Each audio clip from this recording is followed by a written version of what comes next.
Chapter 1. A Divided City. It was 1945. The Second World War had just ended. Berlin was in ruins. Buildings were destroyed. Streets were filled with rubble. People walked silently, looking for food, water, and hope.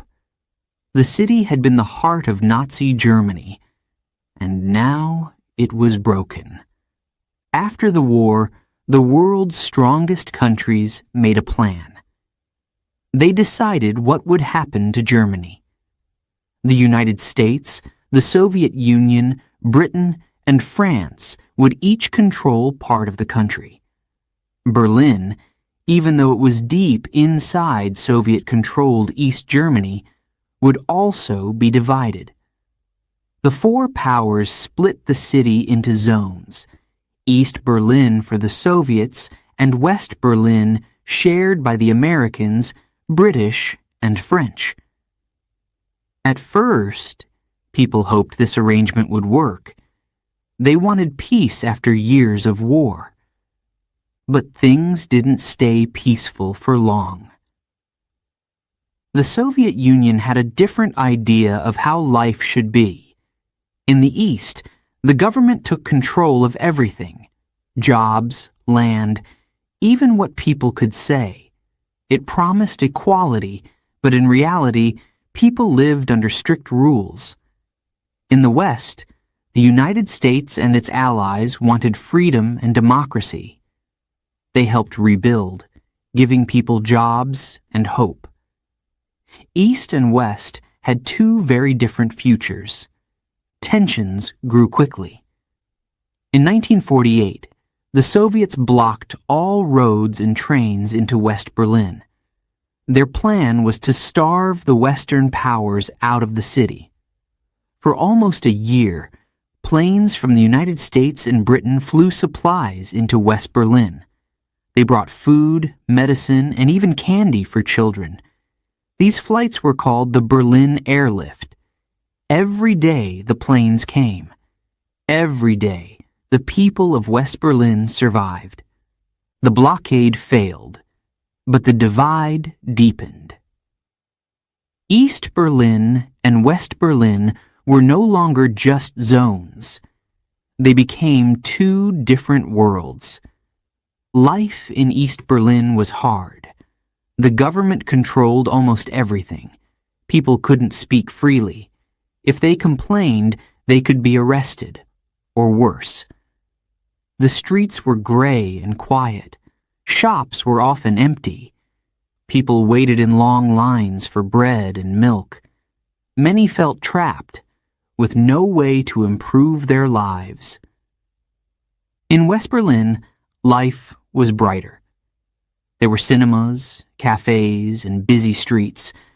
Children played in the parks. New buildings replaced the old, bombed ones. People could travel, share ideas, and build businesses. West Berliners were surrounded by East Germany, but they felt free. This difference was hard to ignore. Many East Berliners looked to the West with longing.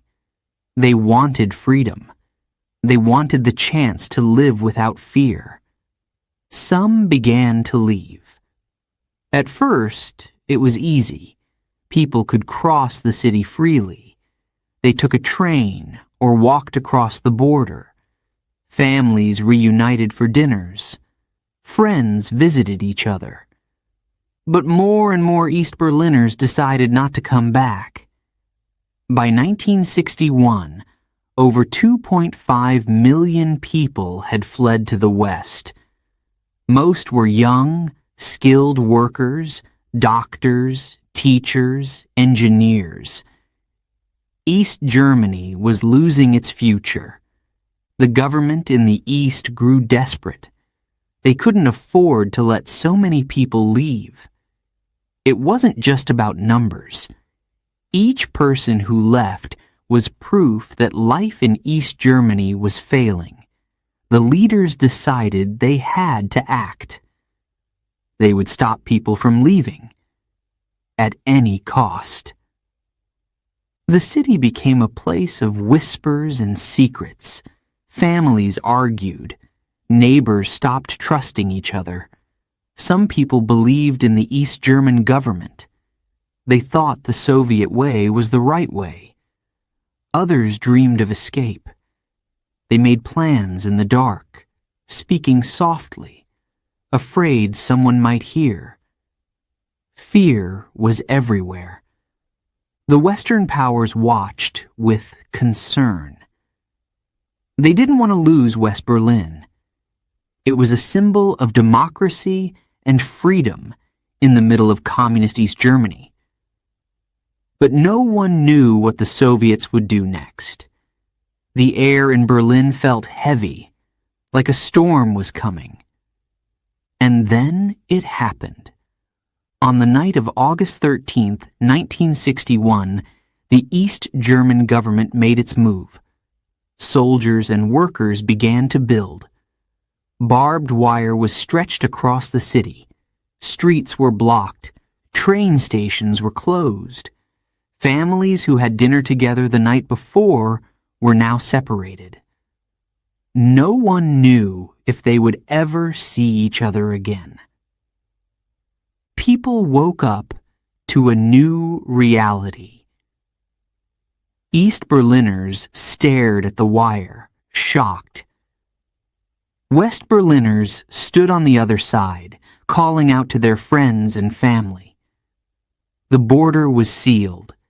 The city, already divided in spirit, was now divided by force.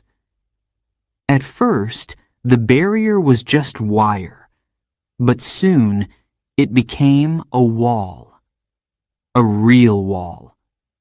Concrete slabs were put in place. Guard towers rose. Soldiers with guns patrolled day and night. No one could cross. No one could escape. For the people of Berlin, the wall was more than just bricks and mortar. It was a symbol of everything that was wrong. It was the Cold War made real. On one side, people were free. On the other, they were prisoners. The wall cut through streets, parks, and even cemeteries. Families were torn apart. Friends became strangers. Some people tried to fight back. They wrote graffiti on the wall, messages of hope, anger, and defiance. But the wall stood tall, cold, and silent. It was a reminder to everyone. There was no way out. Life continued, but it wasn't the same. East Berliners tried to find happiness in small things. A good book, a secret smile, a quiet walk. West Berliners looked at the wall every day, wondering how long it would last. Many felt guilty for their freedom, knowing others weren't so lucky. Years passed, but the pain of the divide never went away. The Berlin Wall became a global symbol. Leaders from around the world came to West Berlin. They gave speeches, promising hope. But for the people who lived there, hope was hard to find. The wall was strong. It felt permanent. It felt like it would never come down. Still, deep inside, people didn't stop dreaming. East and West Berliners both longed for a day when the city would be whole again. When they could walk through the streets freely. When families could hug without borders. When Berlin could be one. That dream was just beginning. Chapter 2. The Curtain Falls. It was a warm summer evening in Berlin, August 12th, 1961. People walked through the streets, laughing and talking. Some visited friends in the West. Others spent time with family in the East. No one knew it would be their last chance to cross the city freely. In the east, whispers had begun. Soldiers were moving. Trucks carried supplies. Something was happening, but no one knew exactly what. The government kept it secret. People went to bed that night, unaware of how their world was about to change. And then it began. At midnight, thousands of East German soldiers spread across the city. Trucks stopped at key streets and corners. Workers jumped out, pulling rolls of barbed wire. The soldiers had orders to divide Berlin, block every road, close every path to the west. People who worked through the night, taxi drivers, bakers, and nurses, were the first to notice. One baker, still kneading his dough, looked outside and saw soldiers stretching barbed wire across the street. "What are they doing?" he asked. The soldiers didn't answer. They just worked quickly, blocking road after road. By dawn, the entire city was cut in two. In the early morning, Berliners woke up to an unfamiliar sound. Silence. The streets, normally buzzing with life, were still. Then came the shouts, "Look outside!" "What's happening?" "They're blocking the streets!" People ran to their windows. They saw barbed wire running through their neighborhoods. Guards with guns stood at every corner. East Berliners tried to cross, but the soldiers stopped them. "Turn back!" they shouted. In West Berlin, families stared across the wire in shock. They waved and called out to their loved ones. Some threw notes over the barrier. A father yelled to his son, "Stay there! Don't come back to the east!" But the son couldn't hear him clearly. The soldiers didn't care. The border was closed. By midday, panic spread. Families who had planned to meet that morning were separated. A woman, holding her baby, stood crying near a blocked road. Her husband was on the other side. She waved desperately, but he couldn't cross. "It's temporary," she told herself. "They'll take it down soon, won't they?" Others weren't so hopeful. An elderly man, holding a small suitcase, sat down on the pavement. "I was going to visit my sister," he whispered. "I don't think I'll see her again." His voice trembled as he looked at the wire. For many, the pain of separation began that very first day.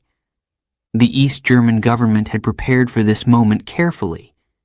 They called it an anti-fascist protection barrier. They said the wall would protect East Berlin from spies and enemies in the West. But everyone knew the truth. It wasn't to keep enemies out. It was to keep people in. Over 2.5 million East Germans had already fled to the West by 1961. Most were young and educated. The government was losing its brightest workers. They needed to stop the escape. And so, they built the wall. At first, it was just barbed wire. But the plan was much bigger. Soon, it would be concrete. Tall, strong, unbreakable. As the sun rose higher that day, confusion turned into anger. In East Berlin, people gathered at the barriers. They shouted at the soldiers, "Why are you doing this? Let us through!" But the soldiers stood still, their faces hard.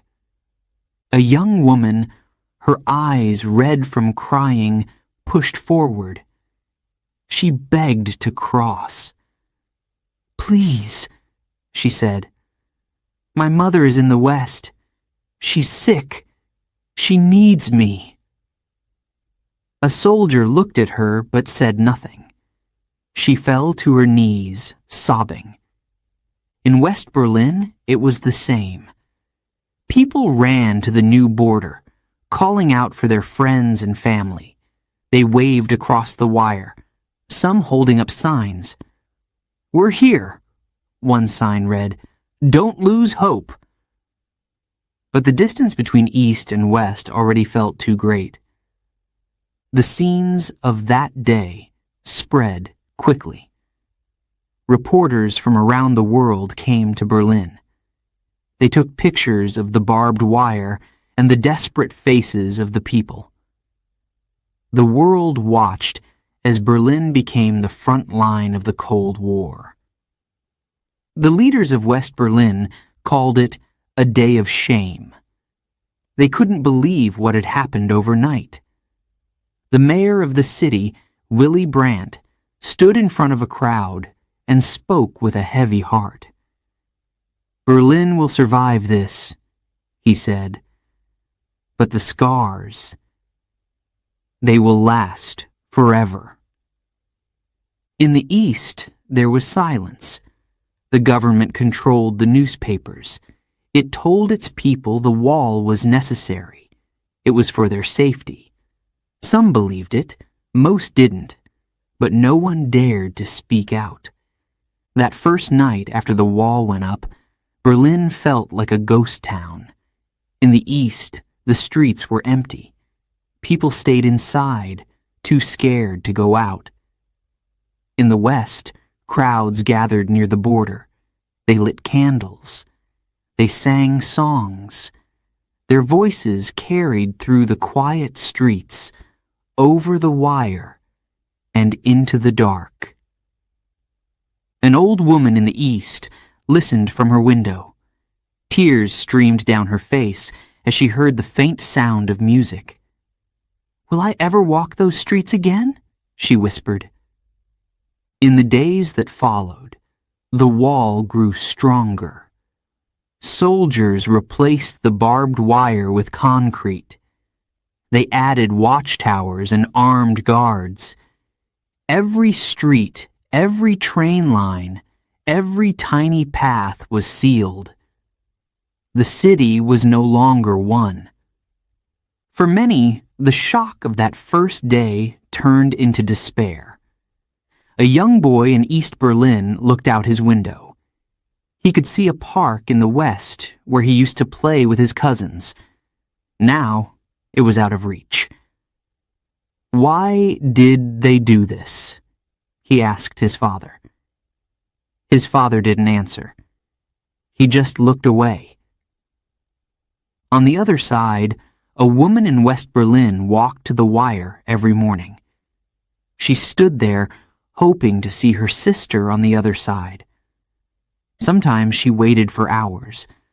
Sometimes she thought she saw a familiar face.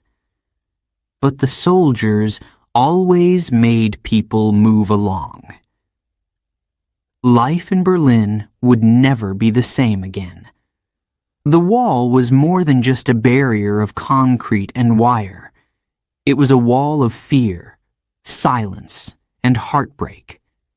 People on both sides knew it was wrong, but they also knew it was dangerous to fight back. For Berliners, August 13th, 1961 would always be remembered. It was the day their city was split in two, the day families were torn apart, the day the Cold War became real. But even as the wall rose higher, so did hope. Quietly, in whispers and hidden glances, Berliners began to dream. Maybe one day the wall would fall. Until then, they would wait. Chapter 3. Brick by brick, building the wall. The Berlin Wall didn't start as the tall, gray fortress we imagine today. It began with barbed wire, simple, sharp, and cruel. But behind that wire was a bigger plan. In August 1961, East Germany's leaders made a choice. Too many people were leaving for the West. Teachers, doctors, engineers, young, talented workers. They were escaping. The government couldn't stop them with rules alone. They needed something stronger, something permanent. And so, the wall began to grow.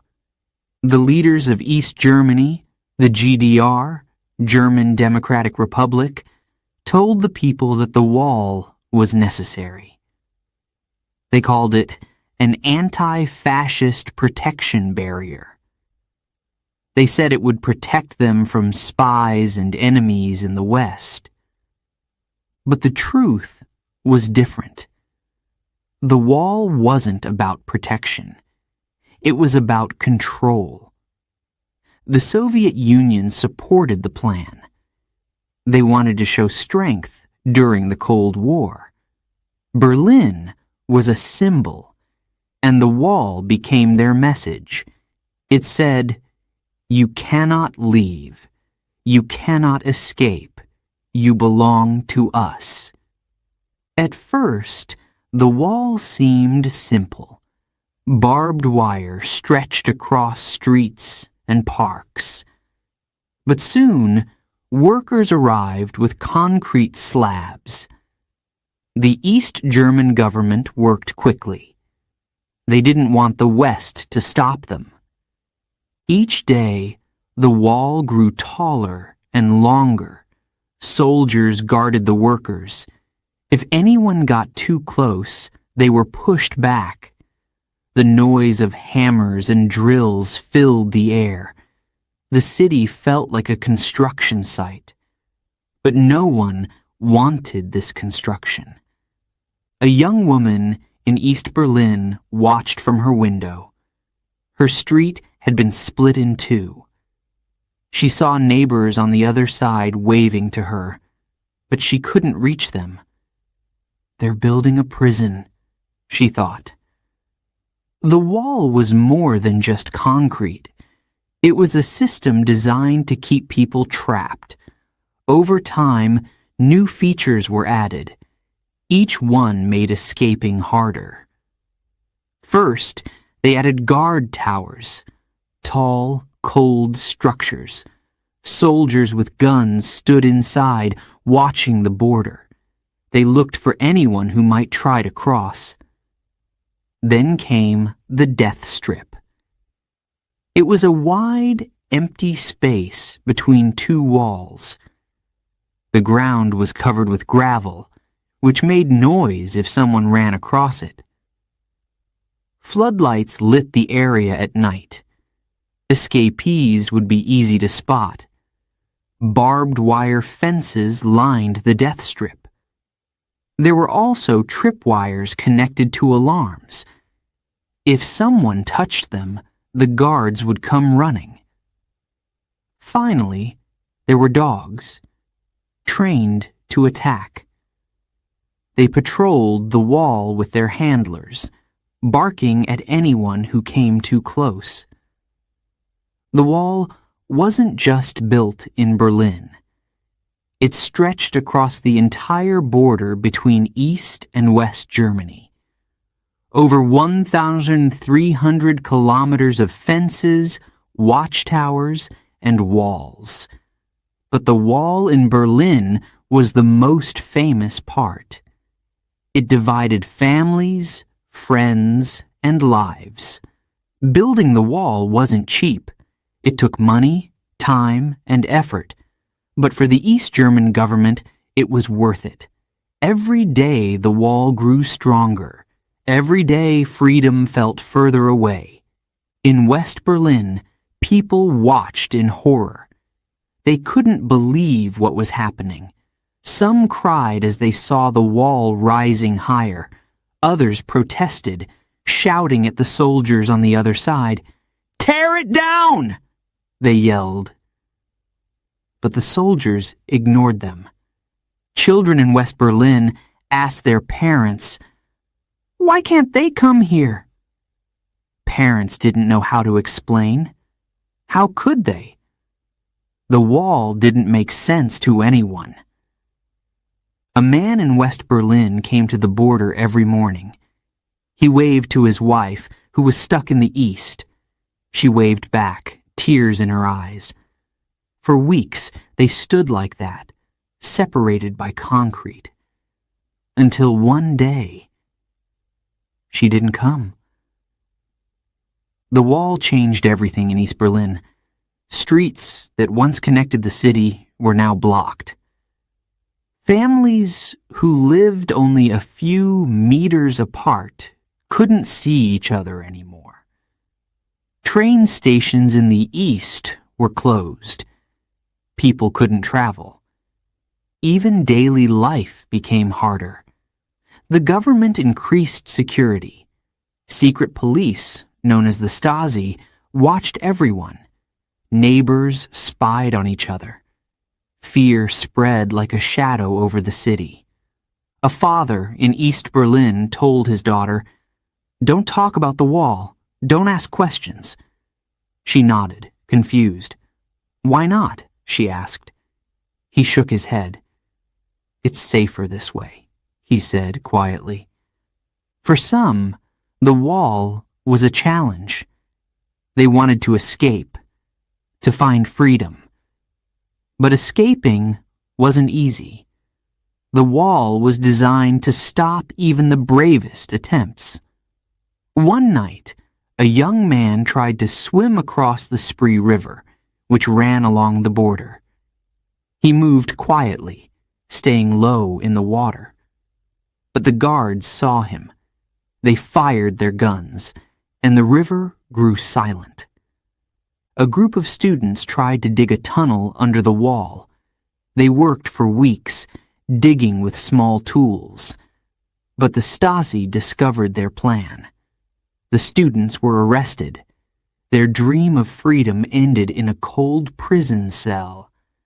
Not everyone in East Berlin agreed with the wall, but speaking out was dangerous. People who protested were arrested, or worse. Many felt powerless, but others found small ways to resist. They painted graffiti on the wall, writing messages of hope. Freedom will come. This wall will fall. These messages gave people strength. In West Berlin, the wall became a canvas for art and protest. Colorful murals appeared, telling stories of hope and unity. One artist painted a bright sun on the wall. It was a reminder that darkness doesn't last forever. By the 1970s, the wall had become a symbol of the Cold War. Leaders from around the world came to West Berlin. They stood in front of the wall and gave speeches. They called for freedom and unity. In 1987, U.S. President Ronald Reagan visited Berlin. Standing near the wall, he said the famous words, "Mr. Gorbachev, tear down this wall." The crowd cheered. But in the East, those words were forbidden. People heard them only in whispers. The wall may have been strong, but the people's spirit was stronger. In secret, East Berliners began to hope. They started to dream of a world without walls. A young boy in East Berlin drew pictures of what he imagined: parks, bridges, and open streets. His mother looked at the drawing and smiled. "Maybe one day," she said softly. For now, the wall stood tall. It seemed unstoppable. But deep inside, cracks were forming, not in the concrete, but in the system. Change was coming, The wall wouldn't last forever. Chapter 4. Life Behind the Wall. In East Berlin, life changed the moment the wall went up. For the people living there, it wasn't just a physical barrier. It was a constant reminder of what they couldn't have. Freedom. We could see freedom, but we couldn't reach it. That's how many East Berliners described their lives. From their windows, they could sometimes see West Berlin. The bright lights of cafes, the busy streets, the laughter of children playing in parks. But they couldn't cross. The wall stopped them. Day after day, the wall loomed over their lives. Life in East Berlin was controlled by the government. They decided where you worked, what you learned in school, and even what you could say. People were told that socialism was the best way to live. They were told that the West was dangerous. But many didn't believe it. Jobs were chosen for you. If you wanted to be a teacher or a doctor, the government had to approve it. If they didn't like your family or your political views, they might send you to work in a factory instead. A young man named Hans wanted to be an engineer. He loved building things. But his father had spoken against the government years ago, so Hans wasn't allowed to go to university. Instead, he worked in a coal plant. Every day he looked at the black smoke rising into the sky and wondered what his life could have been.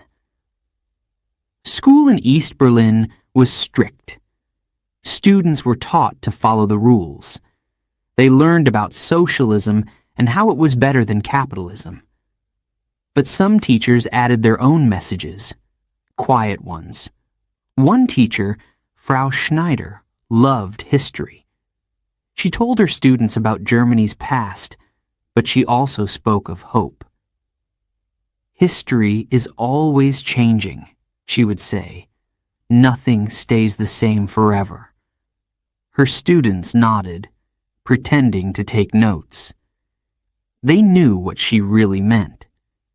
Daily life was filled with rules.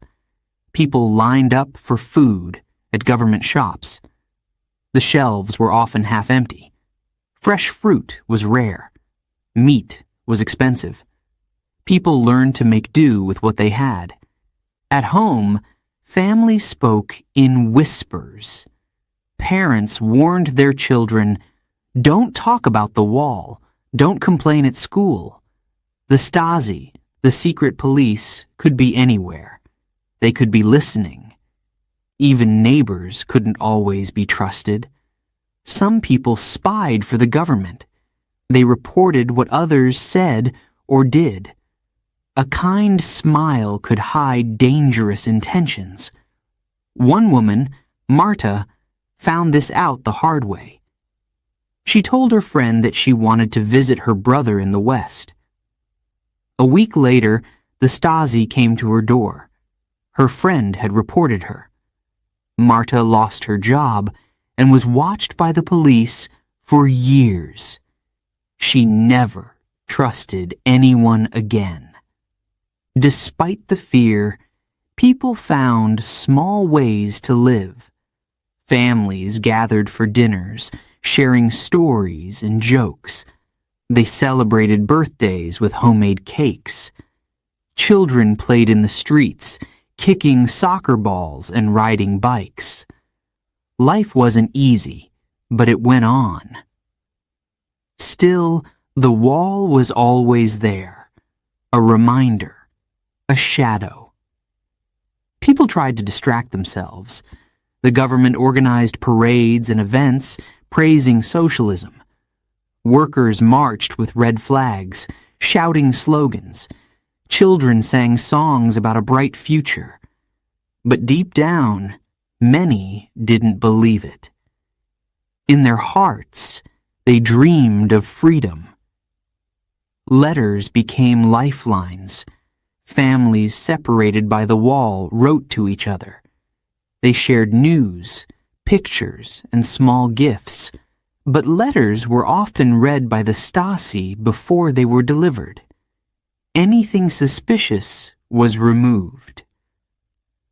One young girl, Anya, wrote to her grandmother in the West. She drew a picture of the wall with the words, "Tear it down." The letter never arrived. Her parents were called in for questioning. After that, Anya was told to only write about her school and the weather. Some East Berliners tried to make the best of things. They joined government organizations, hoping for better jobs or housing. Others stayed quiet, keeping their heads down. But some resisted in small ways. A man named Klaus was a musician. He wrote songs about hope and freedom. He performed them at small gatherings, careful not to attract too much attention. His songs spread quietly, like whispers in the wind. "The wall can't stop our dreams," one of his lyrics said. People sang his songs in their homes, softly, so no one could hear. Life behind the wall wasn't just about fear. It was also about waiting. Waiting for change. Waiting for a day when the wall would fall. An elderly woman named Greta lived near the border. Every morning, she sat by her window, looking at the wall. She remembered a time when Berlin was one city. "It can be one again," she would say to herself. Her granddaughter didn't understand. "The wall will never come down," she said. Greta just smiled. Hope wasn't easy to hold on to, but it was there, in small moments. One winter, snow covered the city. Children built snowmen near the wall. They laughed and threw snowballs, pretending the wall didn't exist. For a moment, it felt like freedom. In spring, flowers bloomed along the death strip. A young couple in East Berlin planted seeds near the wall. It was a quiet act of defiance. Bright colors against the gray concrete. East Berliners found ways to share hope with the West. Sometimes they waved from their windows. Sometimes they sent messages hidden in books or packages. A single sentence could mean everything. "We haven't given up." In West Berlin, people responded with messages of their own. They painted graffiti on the wall. They sent balloons carrying notes over the border. One note simply read, "We're with you." The wall shaped every part of life. People lived in its shadow, but they didn't stop dreaming. A boy named Peter sat on his bed one night, looking at a postcard of New York City. His uncle had sent it from the West. Peter stared at the tall buildings, the wide streets, the Statue of Liberty. One day, he thought, "I'll see it for myself." His mother walked in and saw the postcard. She didn't take it away. She just kissed his forehead and said, "Maybe you will." Life behind the wall was hard. It was full of fear, rules, and loss, but it was also full of quiet strength. East Berliners found ways to survive. They found ways to hope. And deep inside, they knew one thing: walls don't last forever. Chapter 5. A View from the West. For the people of West Berlin, the wall was more than just concrete and wire. It was a scar. It cut through their city, separating families, friends, and lives. Every time they saw it, they felt its weight, a symbol of fear and oppression. From the western side, the wall looked cold and uninviting. Graffiti covered the gray concrete. Bright colors and bold messages tried to hide the pain it represented. "Freedom!" one message shouted. "Tear it down!" cried another. Artists came from all over the world to paint on the wall, turning it into a canvas of hope and defiance. But no matter how beautiful the art, the wall itself stayed ugly. For many West Berliners, the wall was deeply personal. It wasn't just a political symbol. It was a daily reminder of loved ones left behind. A young man named Stefan visited the wall every week. His sister, Lena, lived on the other side in East Berlin. They had been inseparable as children. Now, they could only wave to each other from opposite sides of the wall. One day, Stefan brought a kite. He tied a letter to its tail and flew it high into the sky. The wind carried it over the wall. Lena found the kite later that evening. Inside the letter, Stefan had written, "I miss you. Don't give up." For Stefan, the wall was a thief. It had stolen his sister from him. The wall didn't just divide people, it divided emotions. In West Berlin, life continued. There were cafes, theaters, and concerts. The city was vibrant and full of energy, but no one could fully escape the shadow of the wall. At night, the floodlights from the wall's guard towers lit up the skyline. The lights were bright, cold, and unrelenting. They were a constant reminder of the people trapped on the other side. Some nights, West Berliners gathered near the wall. They sang songs, lit candles, and held hands. They couldn't tear the wall down, but they could show solidarity. Their voices carried over the wall, soft and hopeful. "We are here," they seemed to say. "We haven't forgotten you." The wall also became a point of curiosity for visitors from around the world. Tourists came to see it, to touch it, to take photos. They stood on platforms built near the border, looking into East Berlin. Some used binoculars to get a closer view. But for West Berliners, the wall was no spectacle. It was deeply painful. An elderly man named Klaus lived near one of these viewing platforms. He often saw tourists laughing, pointing, and taking pictures. One day, he stopped a young couple. "You think it's exciting?" he asked, his voice trembling. "For me, it's a prison. My son is over there, and I can't even hug him." The couple apologized, their smiles fading. For Klaus, the wall wasn't a tourist attraction. It was a wound that never healed. Life in West Berlin was free, but it wasn't easy. The city was surrounded by East Germany. It was like an island of democracy in a sea of communism. Supplies had to be brought in by plane or truck. The people of West Berlin knew they were being watched by the East. The wall felt like a threat, a warning. Leaders from around the world visited West Berlin to show their support. In 1963, U.S. President John F. Kennedy came to the city. Standing in front of the wall, he declared, "Ich bin ein Berliner." I am a Berliner.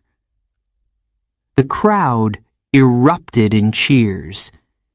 His words gave them strength. But speeches weren't enough to remove the wall. For children in West Berlin, the wall was a mystery. They asked their parents, "Why can't we go to the other side?" Their parents tried to explain, but it was difficult. How do you explain something so cruel to a child? A little boy named Max lived near the wall. Every day he played with his toy cars in the street. He could see the wall from his home. Sometimes he imagined it was a castle with brave knights ready to break through. One day, Max asked his mother, "When will the wall come down?" She knelt beside him and said softly, "One day, Max, we just have to wait." Despite the wall's presence, West Berliners didn't stop hoping. They found ways to stay connected with the East. Letters, packages, and rare phone calls kept families and friendships alive. Churches on both sides of the wall worked together. They organized secret meetings and shared information. They prayed for unity and an end to the division. A pastor in West Berlin named Peter often stood near the wall, leading quiet prayers. "Lord," he said, "bring our city together again." His congregation murmured their agreement. Across the wall, East Berliners listened in silence, their hearts echoing the same prayer. For some in the West, the wall became a challenge. Activists organized protests and marches, demanding its removal. They held signs and chanted, "No more walls." They wrote letters to politicians and gathered signatures for petitions. A group of students even tried to climb the wall during a demonstration. They wanted to show that no barrier could stop them. But the guards on the other side quickly intervened. The students were forced back, their hands bruised and bleeding from the rough concrete. Still, their message was clear. The wall couldn't crush their spirit. The wall also inspired art and music. Musicians wrote songs about freedom and unity. Painters covered the western side of the wall with bright, bold images. Each piece of art was a protest, a declaration. One painting showed a giant hand breaking through the wall, holding a dove. Below it were the words, "Hope lives here." It became a symbol for the people of West Berlin. Every time they passed the wall, they saw the painting and remembered, walls don't last forever. The wall didn't just divide Berlin, it united people against it. West Berliners refused to accept it as permanent. They kept dreaming of a future without barriers. A woman named Anna walked by the wall every morning on her way to work. She always stopped for a moment, placing her hand on the cold concrete. "Not forever," she whispered. It became her daily ritual, a quiet act of defiance. For the people of West Berlin, the wall was both a burden and a motivator. It reminded them of what was lost, but it also strengthened their determination. They couldn't tear it down with their hands, but they could chip away at it with their hope. Before we begin, Chapter 6, a quick note for our listeners. You're currently listening to this audiobook on WooEnglish. Remember, this content is specially made for WooEnglish listeners only. If you're hearing it on any other channel, it may be a violation of WooEnglish's rights. Please ensure you're tuned into the right source to fully enjoy and respect this audiobook journey. Now let's continue the story. Chapter 6. Escape Stories. Not everyone in East Berlin accepted life behind the wall.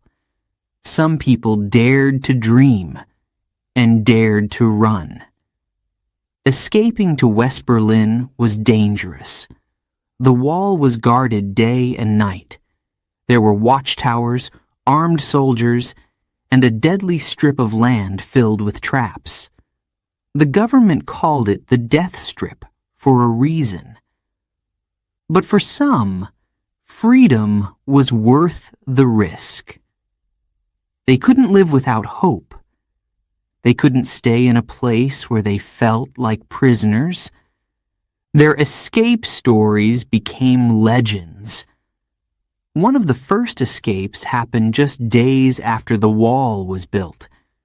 A young border guard named Konrad Schumann stood on duty near a section of barbed wire. He was only 19 years old, and he hated the wall. On August 15, 1961, he saw his chance. A group of West Berliners had gathered near the border. They shouted at him, "Come over!" Konrad's heart raced. If he jumped the wire, the East German guards would call him a traitor. He might never see his family again. But if he stayed, he would never be free. Konrad made his decision. He threw down his rifle and ran. With one quick leap, he jumped over the wire. West Berliners cheered as he landed safely on the other side. Someone took a photo of his escape. It became one of the most famous images of the Berlin Wall. Not everyone's escape was as quick. Many people had to plan for weeks, even months. One family, the Strelzics, dreamed of freedom for years. They decided to build a hot air balloon to fly over the wall. It seemed impossible, but they didn't give up. The family worked in secret. They sewed the balloon's fabric by hand, piece by piece. They used stolen cloth and a small gas burner to power the balloon. Each night, they whispered their plans, afraid someone might hear. Finally, on a cold night in 1979, the Strelzics were ready. The parents and their 2 children climbed into the homemade balloon. The wind was strong, and the balloon began to rise. They floated above the wall, high in the sky. Below them, the guards didn't notice. The family held their breath, terrified the balloon might fall. But after 28 minutes, they landed safely in West Germany. They laughed and cried, holding each other tightly. They had done it. Some escapes were dramatic. Others were clever. In 1964, a group of students in West Berlin decided to help people escape by digging a tunnel under the wall. It was a risky plan.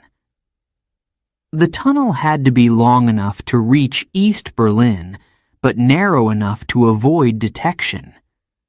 The students worked for weeks. They dug through the night, moving dirt by hand. They didn't use machines, afraid the noise would alert the guards. Every night, their hands grew sore, their muscles ached, but they kept going.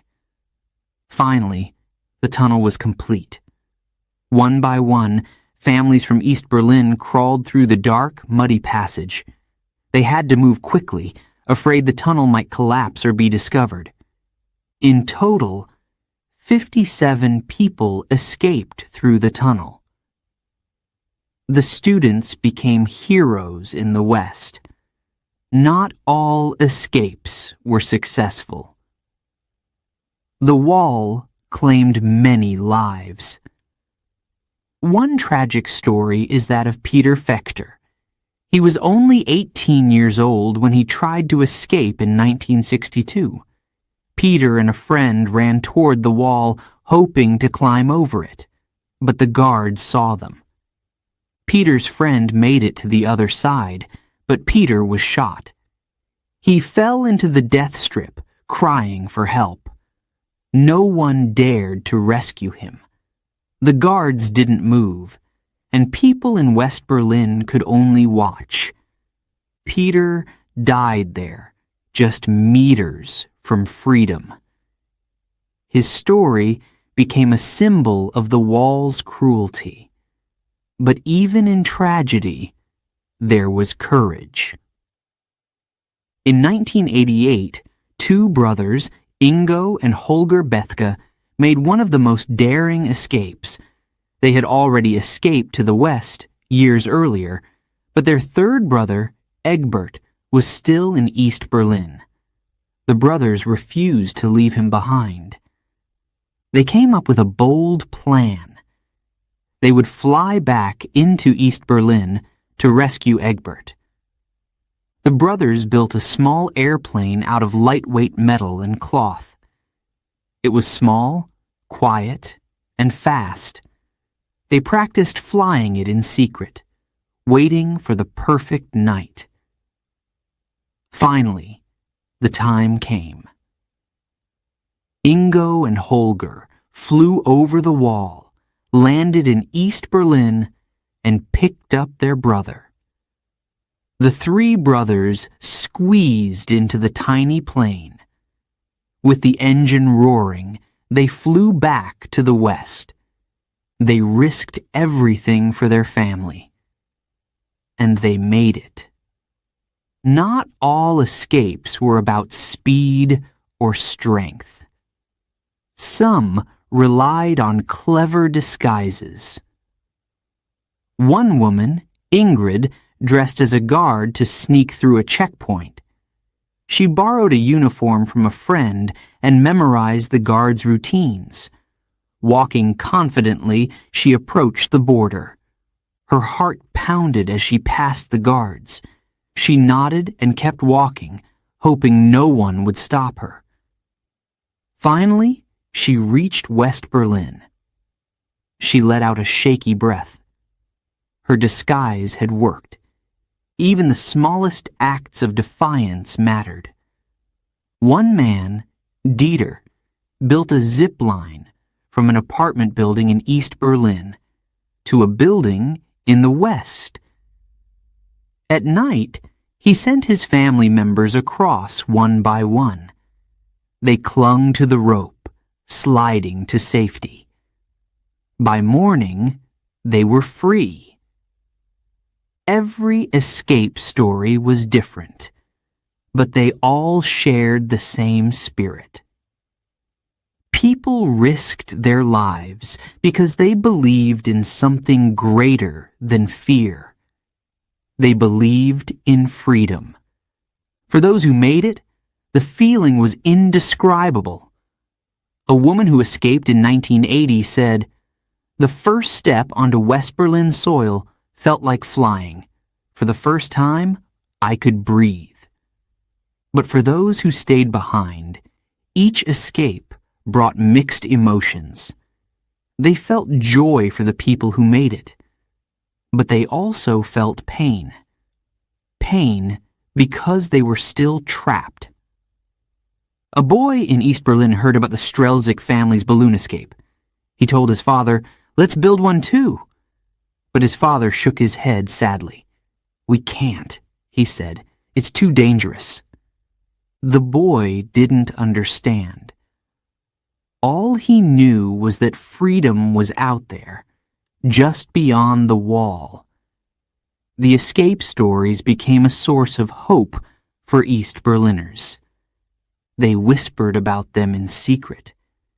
They shared the stories in code, saying, "Did you hear about the balloon?" Or, "Did you hear about the tunnel?" Each story proved one thing. The wall wasn't perfect. It could be beaten. And as long as people dreamed of freedom, they would keep trying. Chapter 7. Torn Apart. Families on Both Sides. When the wall went up in 1961, it didn't just divide a city. It divided lives. Families who had lived close for years were suddenly separated by concrete and wire. Fathers couldn't see their children. Brothers couldn't visit their sisters. Grandparents couldn't hold their grandchildren. I couldn't hug my mother. I couldn't kiss my father good night. That was how one East Berliner described it. The wall tore families apart, and for many, the pain was unbearable. Before the wall, people moved freely between East and West Berlin. A father working in the West could come home to his family in the East every evening. Friends visited each other's homes for dinner. Cousins played together in the parks. But when the wall was built, everything changed overnight. Roads were blocked, trains stopped running, borders were closed. Families woke up to a new reality. They were trapped on opposite sides. For some, it happened so suddenly that they didn't have time to say goodbye. Anya, a young woman in East Berlin, had spent the weekend at her aunt's house in the West. She returned home on Sunday night, not knowing it would be her last trip. The next morning, the wall was there. Anya tried to call her aunt, but the phone lines were cut. Months passed, then years. Anya never saw her aunt again. For those separated by the wall, letters became lifelines. Families wrote to each other often, but the letters weren't private. In East Berlin, the Stasi read every word before delivering them. People had to be careful about what they said. "Dear Mother," one letter began, "we are well. The children are growing fast. We think of you every day." The writer wanted to say more, to share her anger and sadness, but she didn't dare. Sometimes letters didn't arrive at all. They were intercepted or lost. Families would wait for weeks, hoping for news. When no letter came, the silence was deafening. Phone calls were rare. East Berliners needed special permission to call the West. Even when they were allowed, the calls were expensive and short. A man in West Berlin saved money for weeks to call his father in the East. When the connection finally went through, his father's voice was shaky. "Are you okay?" the son asked. "Yes," the father replied, but his words sounded hollow. The call lasted only 3 minutes before the line was cut. 3 minutes wasn't enough. Visits were even harder. In the early years of the wall, East Berliners weren't allowed to visit the West at all. For West Berliners, visiting the East required long waits and special permits. Even then, the visits were closely watched. A grandmother from West Berlin applied for a permit to see her grandchildren in the East. After months of waiting, she was allowed a 2-day visit. When she arrived, she hugged them tightly, afraid to let go. She brought sweets and toys, small gifts from the West. But when she left, the goodbye was heartbreaking. Her grandchildren stood at the window, waving until she was out of sight. "When will you come back?" they asked. She didn't know. The wall didn't just separate people physically. It created emotional walls, too. Over time, some families grew apart. A brother in the West might write less often. A cousin in the East might stop answering letters. It wasn't because they didn't care. It was because the separation hurt too much. One man in West Berlin stopped calling his parents in the East. "It breaks my heart every time I hear their voices," he said. "It's easier not to call." For many, the wall wasn't just a barrier of concrete. It was a barrier of silence. But even in the darkest times, families found ways to stay connected. One father in East Berlin sent secret messages to his daughter in the West. He wrote them on the back of family photos. "We are okay," he wrote in tiny letters. "We love you." Another woman baked cakes for her brother in the West. She hid notes inside, under the icing. The cakes were sent by courier, and somehow the notes always reached him. These small acts of love kept hope alive. Holidays were the hardest. Christmas, birthdays, weddings, all the moments families should have spent together were marked by absence. On Christmas Eve in West Berlin, a family gathered around their tree. They sang carols and opened presents, but their hearts were heavy. Their grandparents were in the East, celebrating alone. In East Berlin, a father lit a candle and placed it in the window. It faced West Berlin, where his daughter lived. He hoped she could see it. "This candle is for you," he whispered. The wall also brought fear. East Berliners worried about being watched. If they spoke too openly about missing their loved ones, the Stasi might suspect them of wanting to escape. Some people were arrested simply for writing letters or talking about the West. One woman in East Berlin hadn't heard from her sister in the West for months. She confided in a friend, saying, "I'm worried. What if something has happened to her?" A week later, she was questioned by the Stasi. After that, she stopped talking about her sister. For children, the wall was confusing. A little boy in East Berlin asked his mother, "Why can't I see Grandpa anymore?" His mother didn't know how to explain. She simply said, "There's a wall." The boy didn't understand. "Can we climb over it?" he asked. His mother shook her head. "No, we can't." "But why?" he asked again. She didn't have an answer. As the years passed, the pain of separation grew. Some families never saw each other again. Others were reunited only after decades. One woman in West Berlin waited 28 years to see her brother from the East. When the wall finally came down in 1989, they hugged for hours, tears streaming down their faces.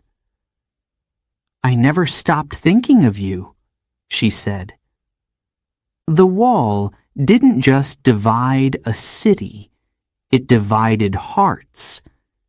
But even in the face of separation, love endured. Families held on to hope. They found ways to stay connected, even when the wall tried to keep them apart.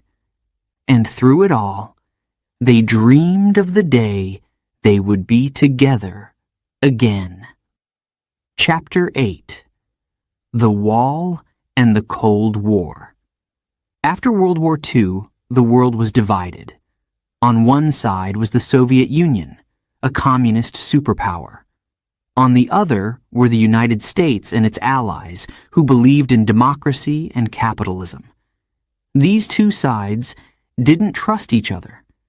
Their differences created tension, fear, and competition. This was called the Cold War. Berlin became the center of this global conflict. The city was like a tiny island of democracy, surrounded by communist East Germany. The wall didn't just divide Berlin, it became a symbol of the Cold War itself. The world held its breath, while Berlin was caught in the middle. In the East, the Soviet Union controlled everything. It wanted to spread communism across the world. Factories, farms, and even schools were run by the government. People had no freedom to choose where to live or work. In the West, the United States and its allies believed in freedom and free markets. They helped rebuild West Germany after the war. Cities grew stronger. People could start businesses, vote in elections, and speak their minds. Berlin showed this division clearly. On one side of the wall was control and restriction. On the other was freedom and opportunity. The wall wasn't just a barrier between East and West Berlin. It was a symbol of everything the Cold War represented. For the Soviet Union, the wall was proof of their power. It showed that they could keep their people under control. East Germany's leader, Walter Ulbricht, called it a protective barrier. He said it was built to stop Western spies from entering the East. But everyone knew the truth. For the United States and its allies, the wall was proof of oppression. It showed how far the Soviet Union would go to stop people from leaving. The wall wasn't protecting anyone. It was keeping people trapped. World leaders paid close attention to Berlin. What happened there could change everything. In 1948, long before the wall was built, the Soviets tried to block all supplies from reaching West Berlin. This was called the Berlin Blockade. They hoped to force the Allies to leave the city. But the Allies didn't give up. Instead, they began the Berlin Airlift. Planes flew into West Berlin every day, bringing food, medicine, and fuel. For almost a year, the people of West Berlin survived because of these flights. It was a victory for the West and a defeat for the Soviets. Years later, when the wall was built, it felt like the conflict was starting all over again. The Cold War wasn't fought with guns and bombs. It was fought with ideas, propaganda, and fear. In the East, newspapers and radio stations said the wall was necessary to protect the people. They said the West was dangerous. "We are keeping fascists out," the East German government declared. In the West, the wall was called a prison. Leaders spoke about the people trapped on the other side. U.S. President John F. Kennedy visited West Berlin in 1963. Standing near the wall, he told the crowd, "Ich bin ein Berliner." I am a Berliner. His words were a message of solidarity. The people cheered, but the wall still stood. For ordinary people, the Cold War made life tense. In the West, people worried about war. They knew the Soviet Union had nuclear weapons. In the East, people lived under constant surveillance. The Stasi, East Germany's secret police, spied on everyone. Berlin was like a chessboard in the Cold War. Every move by the West was watched closely by the East, and vice versa. A mistake in Berlin could lead to a global crisis. One of the tensest moments came in 1961, just months after the wall was built. Soviet and American tanks faced each other at Checkpoint Charlie, one of the crossing points in Berlin. The world watched as the tanks stood nose to nose, ready for battle. Soldiers waited for orders. A single shot could start a war, but the standoff ended without violence. The tanks pulled back, and the crisis was avoided. For now. The wall became a symbol not just for Berliners, but for people around the world. It showed how divided the world had become. In schools, children learned about the wall. In East Germany, they were taught it was necessary to keep their country safe.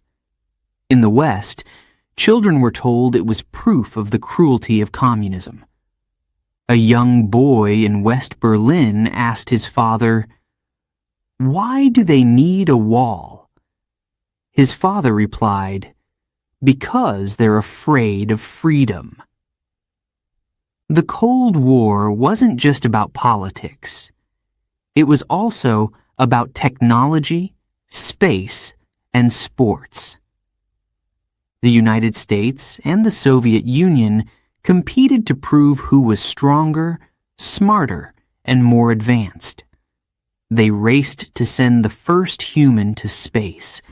They competed in the Olympics, each wanting to win the most gold medals.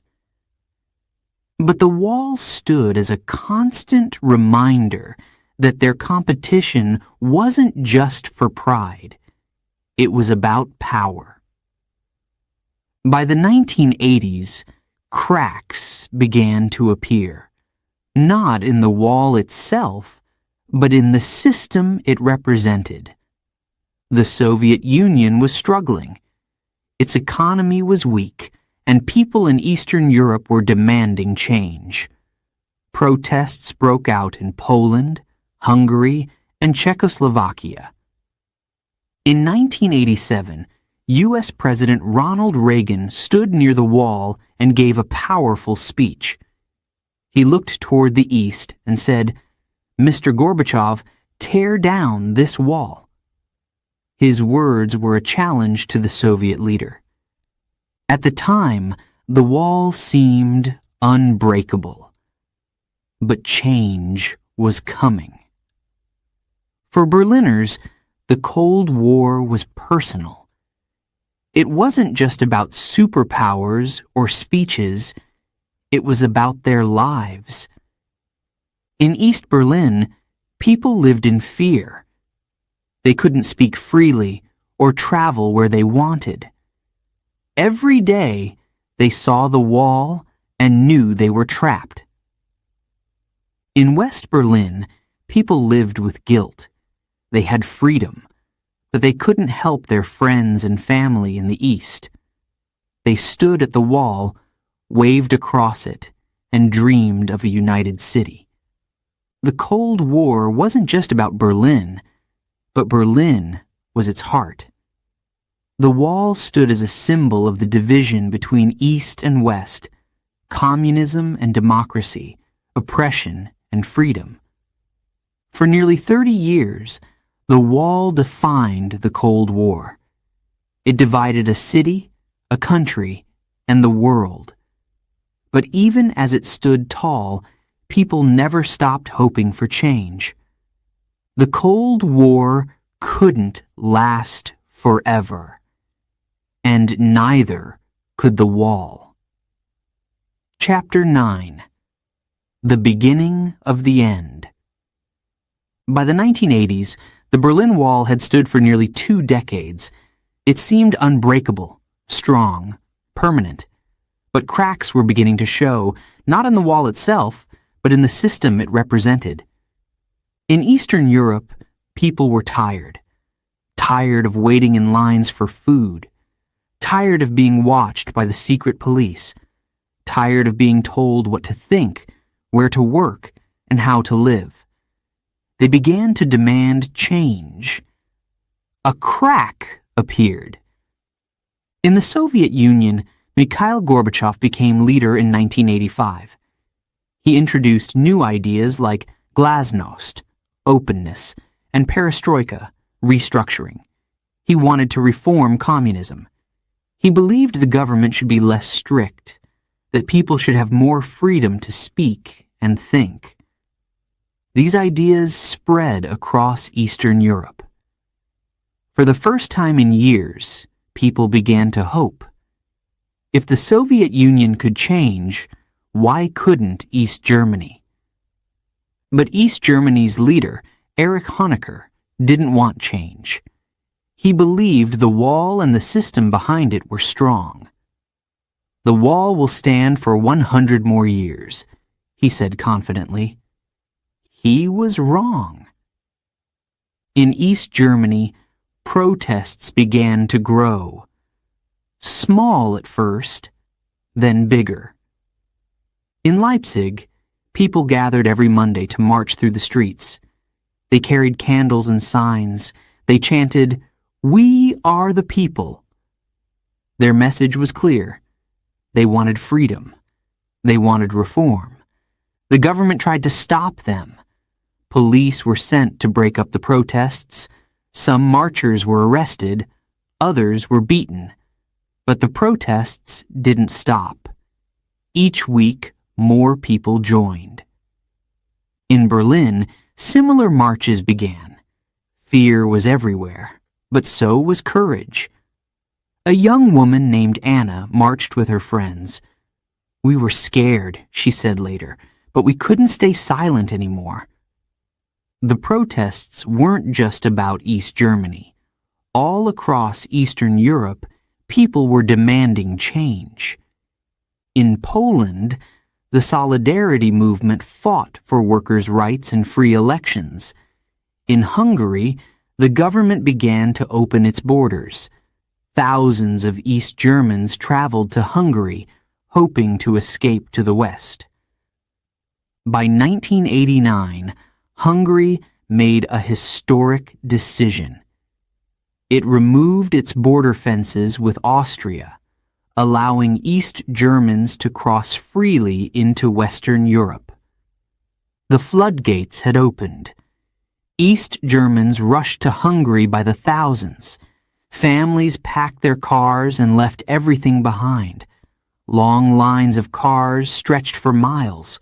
People carried suitcases, children, and hope. In Berlin, those left behind grew angry. They saw their friends and neighbors escaping and wondered why they couldn't do the same. The protests grew louder. Honecker and the East German government were losing control. The cracks in the system widened. Meanwhile, the West watched closely. Leaders like U.S. President Ronald Reagan and British Prime Minister Margaret Thatcher pushed for change. Reagan had famously stood at the Berlin Wall in 1987 and said, "Mr. Gorbachev, tear down this wall." His words inspired many. But the real change wasn't coming from speeches. It was coming from the people in the East who refused to stay silent any longer. The pressure on Honecker grew unbearable. Even his closest allies began to doubt him. In October 1989, Honecker was forced to resign. A new leader, Egon Krenz, took his place. Krenz promised reform, but it was too late. The people didn't trust him. They wanted real change. In November, the protests reached their peak. Over 500,000 people gathered in East Berlin. They filled the streets, chanting and waving banners. The government was overwhelmed. On November 9th, 1989, everything changed. A government official held a press conference. He announced that new travel rules would allow East Berliners to cross into the West. But his words were unclear. He didn't explain when the rules would start.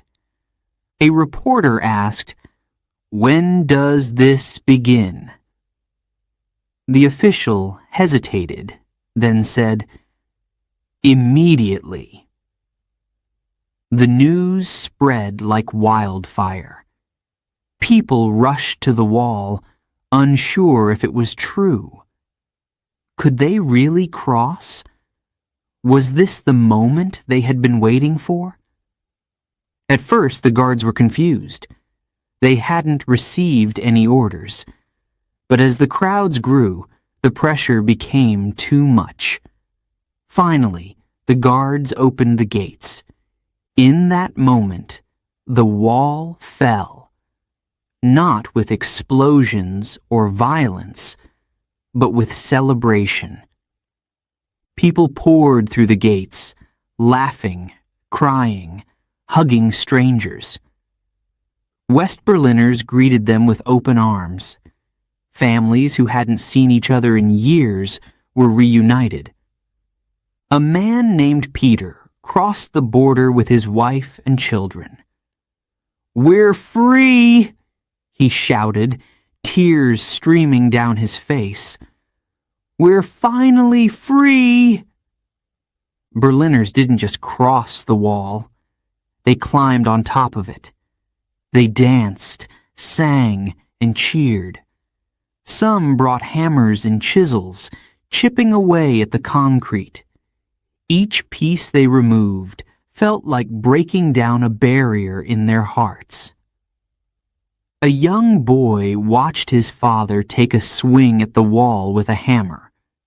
"Why are you doing that?" he asked. His father smiled. "Because this wall doesn't belong here," he said. Around the world, people watched in amazement. Television screens showed images of joy and unity. In Paris, New York, and Tokyo, crowds gathered to celebrate. The fall of the Berlin Wall was more than a moment. It was a symbol. It marked the end of an era. The Cold War was coming to a close. For East Berliners, the fall of the wall was the start of a new life.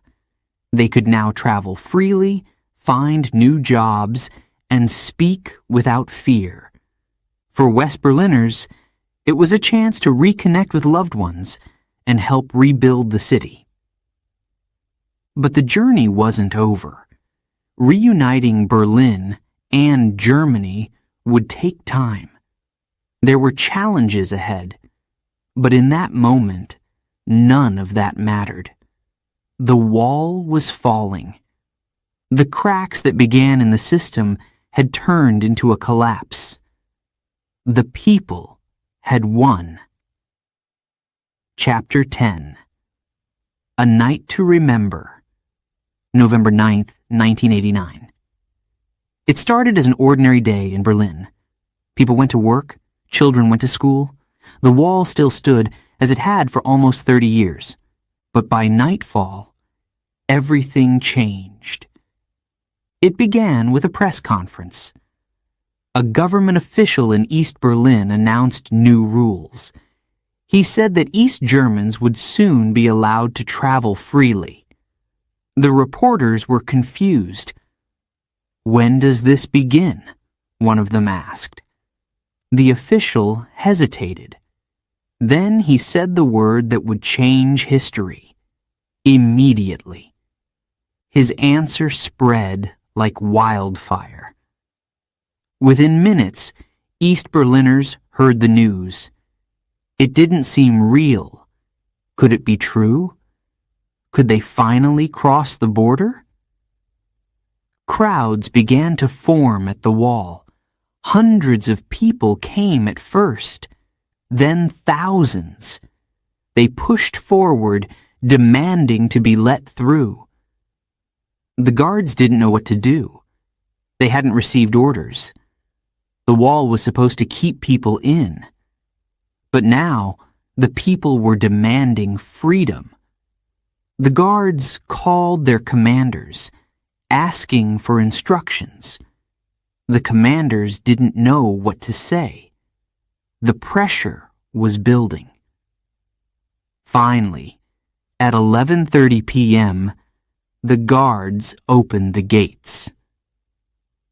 The first people stepped into West Berlin, unsure of what would happen. But instead of being stopped, they were greeted with cheers. West Berliners hugged them, clapped, and shouted, "Welcome!" Soon, more and more people crossed. Some walked, some ran. Families reunited with tears and laughter. Friends hugged tightly, unable to believe it was real. One woman, Greta, crossed the border holding her granddaughter's hand. Her daughter was waiting on the other side. They hadn't seen each other in over 10 years. When they embraced, the crowd around them clapped and cheered. The wall was no longer a barrier. People climbed on top of it, celebrating together. They waved flags, danced, and sang. The cold November night was filled with warmth and joy. A young man named Lucas stood on the wall with his guitar. He strummed a simple tune and began to sing. Others joined him, their voices echoing through the streets. "Freedom," they sang. "Freedom at last." Some brought hammers and chisels to the wall. They began chipping away at the concrete. With each strike, they felt a sense of victory. An older man swung his hammer with all his strength. He had lived in East Berlin his entire life. "I never thought I would see this day," he said, tears in his eyes. "This wall stole so much from us, but tonight we take it back." Pieces of the wall fell to the ground. People collected the fragments, holding them like treasures. Each piece was a symbol of the end of an era. The celebration continued through the night. In West Berlin, streets filled with people waving banners and drinking champagne. Strangers hugged each other. Children danced in the streets. In East Berlin, people celebrated too. For the first time, they felt hope. A man named Peter walked across the border with his wife and son. He stopped to look back at the wall, then turned to his wife. "It's over," he whispered. "We're free." The news spread around the world. Television screens showed images of the wall coming down. In Paris, London, and New York, people gathered to watch. They cheered for Berlin, for freedom, and for the end of the Cold War. One headline read, "The wall falls. The world unites." Leaders from around the world reacted with amazement. U.S. President George H.W. Bush called it a victory for freedom, German Chancellor Helmut Kohl promised to work toward uniting Germany. But the most important voices were those of ordinary people. They were the ones who had fought for this moment. For Berliners, it wasn't just the wall that fell. It was the fear, the pain, and the division that had ruled their lives for so long. A woman named Anna stood near Checkpoint Charlie, watching the crowds. She thought of her parents, who had passed away before the wall came down. They would have been so happy to see this, she said quietly. Nearby, a group of children played. They didn't understand the full meaning of the night, but they could feel the joy in the air.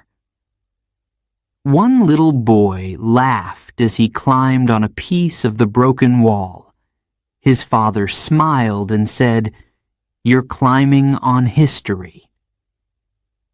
As the night went on, Berliners shared stories, memories, and dreams. They talked about the years of separation, the loved ones they had lost, and the future they hoped to build. One man from the East said, "I haven't seen my brother in 25 years. Tomorrow I'll visit him." His eyes filled with tears. "I can't wait to see his face." Another woman from the West said, "We've waited so long for this. Now we can finally be one city again." For decades, the wall had stood as a symbol of division. Now it became a symbol of unity. By sunrise, the wall was covered with graffiti, flowers, and handprints. The pieces of concrete were no longer cold and gray. They were colorful and alive. Berliners began to clear the rubble together. East and West worked side by side, rebuilding their city. That night, November 9th, 1989, was more than just the fall of a wall. It was the end of an era. The Cold War, which had divided the world for so long, was finally coming to an end. But for the people of Berlin, it was personal. It was the night their city became whole again. A young woman named Clara held a piece of the wall in her hand. She smiled as she looked at the crowds. "This is more than concrete," she said. "It's proof that hope can win." Her friend nodded. "And that walls can fall." That night was a celebration of freedom. It was a night to remember. Chapter 11. After the fall. The wall was gone. Berliners were free. On November 9th, 1989, the city celebrated like never before. People danced in the streets, hugged strangers, and cheered for freedom. It felt like the end of a nightmare. But once the celebrations ended, a big question remained. What comes next? Reuniting East and West Berlin was not easy. After 28 years of separation, the two sides were like strangers. In East Berlin, life had been controlled by the government. People worked for state-owned factories, lived in state-owned apartments, and shopped at government-run stores. Jobs were guaranteed, but wages were low, and shelves in the shops were often empty. In West Berlin, life was very different.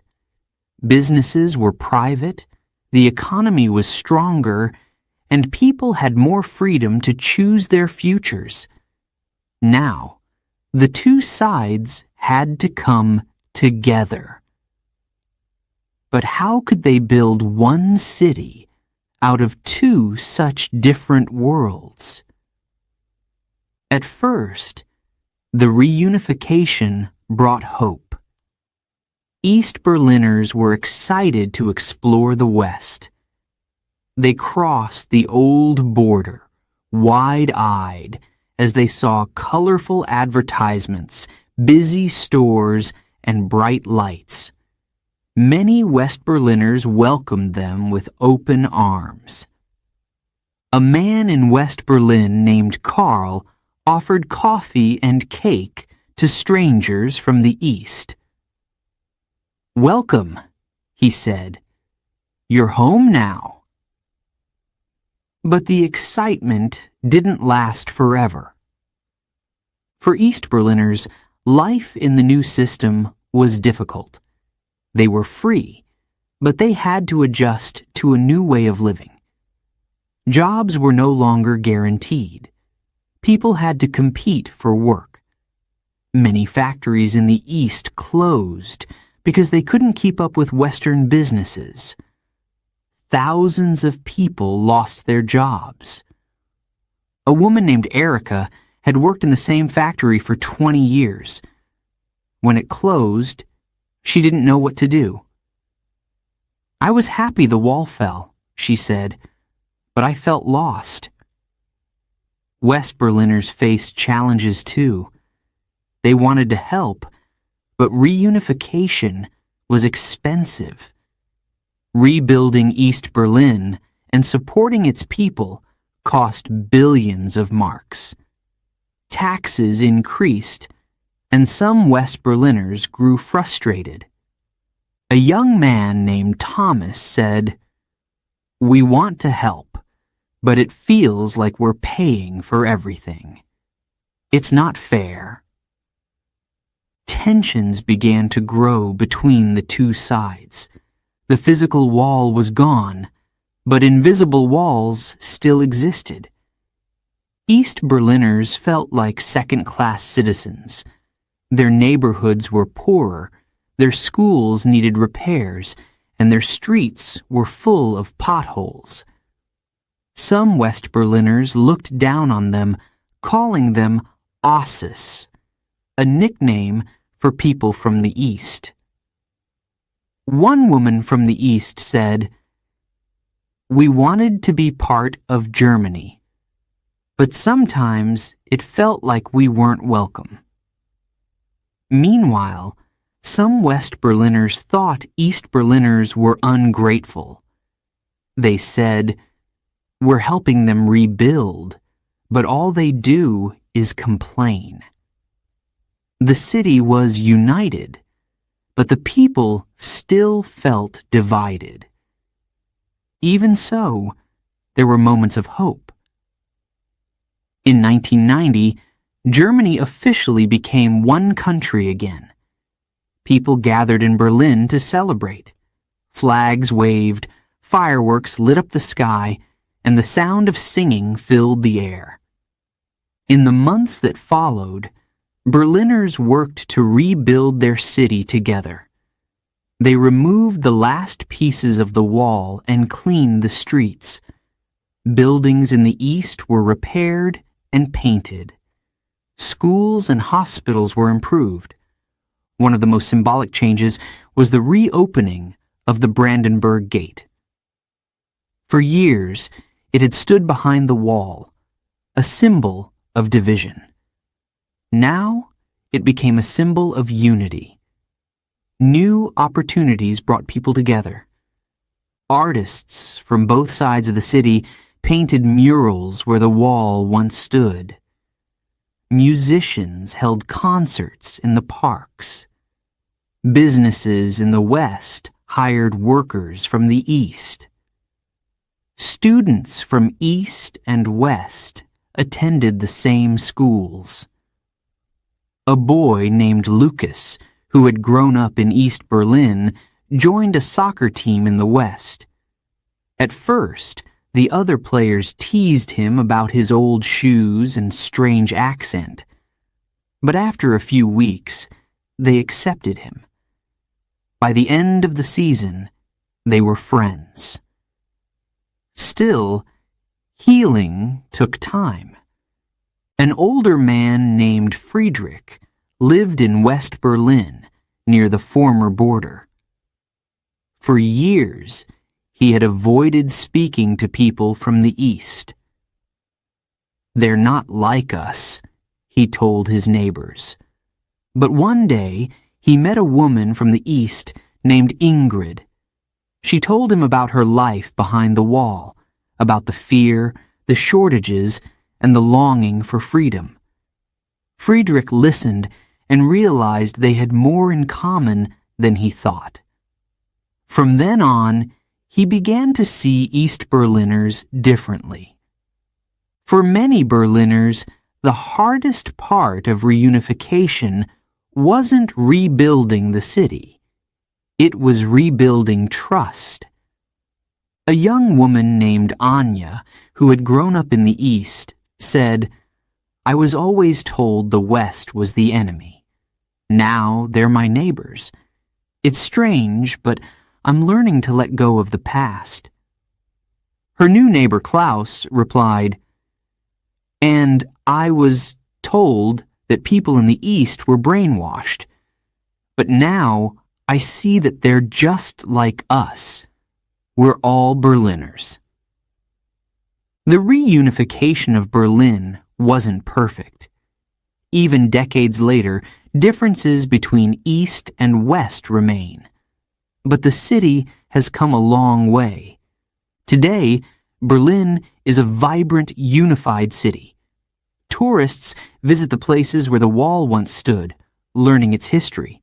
Berliners from both sides share stories of the past, proud of how far they've come. One day, an elderly man named Heinrich walked along the former border with his granddaughter.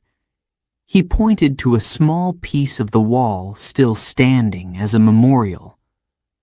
"I remember when this wall divided us," he said.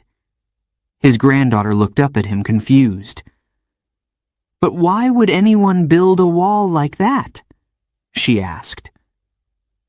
Heinrich smiled and shook his head. "Because they were afraid," he said. "But now it's gone. And we are stronger because of it." The fall of the wall was not just about freedom. It was about learning to live together again. It was about healing the wounds of the past and building a better future.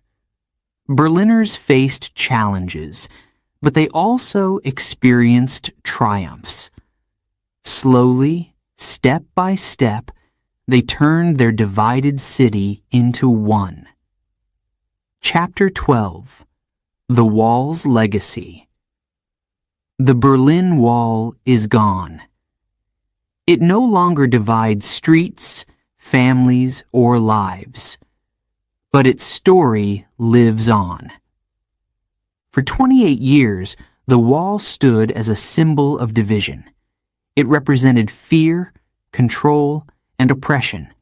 But when it fell, it became something else. It became a symbol of hope. Today, the wall reminds us of what people can achieve when they refuse to give up. The wall's story is more than just a chapter in Berlin's history. It is part of the world's history. It reminds us of the Cold War, a time when the world was split into two sides, East versus West, communism versus democracy. The wall was the ultimate symbol of that divide, but it also reminds us of the power of unity.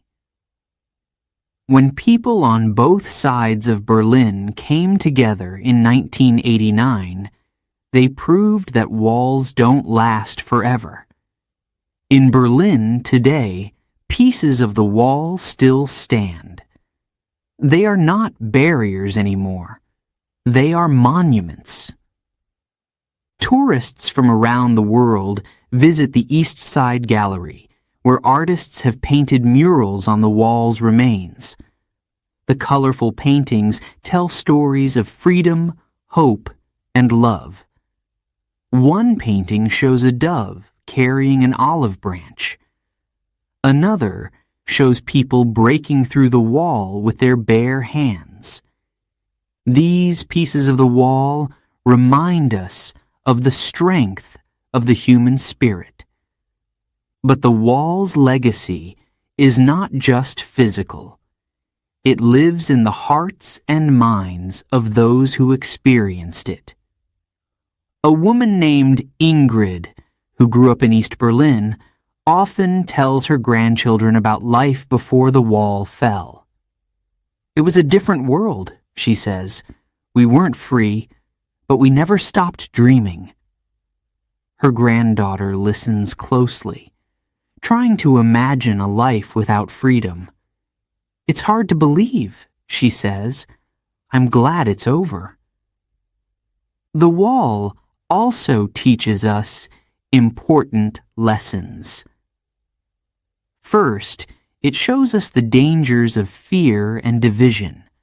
The wall was built because leaders in the East were afraid of losing control. They thought a wall could keep people in, but it couldn't stop their desire for freedom. Second, it shows us the strength of hope. For nearly 3 decades, Berliners on both sides of the wall dreamed of a better future. That hope kept them going, even in the darkest times. And finally, it teaches us that change is possible. The wall seemed permanent, indestructible, but it fell, proving that no barrier is too strong to be overcome. For the people of Berlin, the wall is a reminder of both pain and progress. Every year on November 9th, Berliners gather to remember the night the wall came down. They light candles, share stories, and celebrate their city's unity. One year, a boy named Lucas attended the ceremony with his parents. He asked his mother, "Why do we celebrate something so sad?" His mother smiled. "Because it didn't end in sadness," she said. It ended in hope. The wall's legacy has also inspired people around the world. It reminds us that division is never the answer. Walls may be built, but they can also be torn down. The Berlin Wall proved that. In countries facing conflict and division, people look to Berlin's story for inspiration. They see that unity is possible, even after years of separation. The wall's story is also told in books, films, and museums. At the Berlin Wall Memorial, visitors can learn about the people who lived, struggled, and dreamed during the years of division. They can hear stories of bravery, like those who escaped or helped others escape. They can also see the names of those who died trying to reach freedom. One visitor, a young girl, stood in front of the memorial and asked her father, "Why did people have to die?" Her father thought for a moment. Then he said, "Because freedom is worth fighting for." But the wall's legacy isn't just about the past. It's also about the future. Today, Berlin is a united city. Its streets are filled with art, music, and life. East and West Berliners work together, share stories, and build new memories. The city is proof that healing is possible. It wasn't easy. The scars of division remain. But Berliners have shown the world that it is possible to move forward. For those who lived through the wall, its fall was a moment of triumph. But it was also a moment of reflection. A man named Hans, who escaped to the West in 1968, returned to Berlin after the wall fell. He stood at the Brandenburg Gate, looking at the crowds. Tears filled his eyes. We were divided for so long, he said. But now we are one again. Nearby, a young woman placed a flower on a piece of the wall. She didn't live through its years of division, but she felt its importance. This isn't just Berlin's story, she said. It's everyone's story. The wall's fall reminds us that walls, physical or emotional, don't have to define us. They can be broken. It also reminds us to value freedom. For Berliners, freedom wasn't something they took for granted. It was something they fought for, dreamed of, and finally achieved. As time passes, fewer people remember the wall firsthand. But its story must not be forgotten. Teachers in Berlin tell their students about the wall's history. They take them to the memorials and share stories of courage and resilience. They remind them that freedom should never be taken for granted. One teacher told her class, "The wall divided us once. Let's make sure it never happens again." The Berlin Wall is gone, but its legacy remains. It reminds us of the pain of division, but also the joy of unity. It shows us that even the strongest barriers can be broken. It teaches us to value freedom and to fight for it, no matter how hard it seems. Most of all, it inspires us. Because walls can fall, and when they do, the world becomes a better place.